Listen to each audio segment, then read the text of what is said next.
Hi guys, எல்லாரும் எப்படி இருக்கீங்க? நல்லா இருக்கீங்களா? Welcome back to my channel. இன்றைக்கி நம்ம சேனலில் ஃப்ரெஞ்ச் ஃப்ரைஸ் எப்படி செய்யலாங்கிறது பார்க்கலாமா? ரொம்பவே ஈஸியாக, டேஸ்ட்டாக, செம்மையாக வேறு லெவலில் இருந்தது. இந்த மாதிரி நீங்களுமே செஞ்சு பாருங்கள். நல்லா பொட்டேட்டோவெல்லாம் கட் பண்ணி நல்லா வாஷ் பண்ணிக்கோங்க. அதுக்கப்புறமா நல்லா கொதிக்க வச்ச தண்ணியில் அந்த பொட்டேட்டோவெல்லாம் போடுங்க.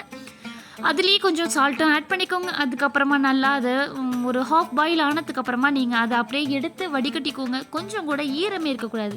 ஓகே, அதுக்கப்புறமா ஒரு பாட்டை வச்சுக்கோங்க. அதில் நல்லா ஹீட் ஆனதுக்கப்புறமா ஆயில் ஆட் பண்ணிக்கோங்க. எண்ணெய் பட்டுக்கு ஒரு பக்கம் சூடாகிட்டு இருக்கட்டும். அதுக்கு இடையில நம்ம நல்லா வாட்டரே இல்லாமல் நல்லா வடித்து நம்ம எடுத்து வச்சுருக்கோம் பார்த்தீங்களா?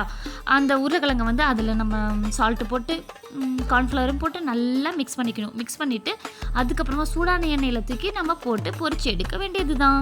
நம்ம எண்ணெயில் போட்டதுக்கப்புறமா எல்லாமே அப்படியே ஒட்டினாப்பில் தான் இருக்கும். அப்படிலாம் இருக்கவே இருக்காது. நம்ம அப்படியே பிரித்து விட்டுக்கலாம்.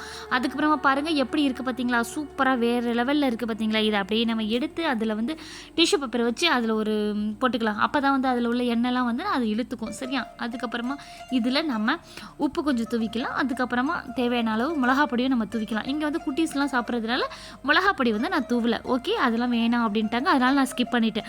சரியா? அதை அப்படியே ஒரு டொமேட்டோ கெச்சப் வச்சு நம்ம டிப் பண்ணி சாப்பிட்டோம் அப்படின்னா வேறு லெவலில் தாங்க இருக்கும் டேஸ்ட்டு.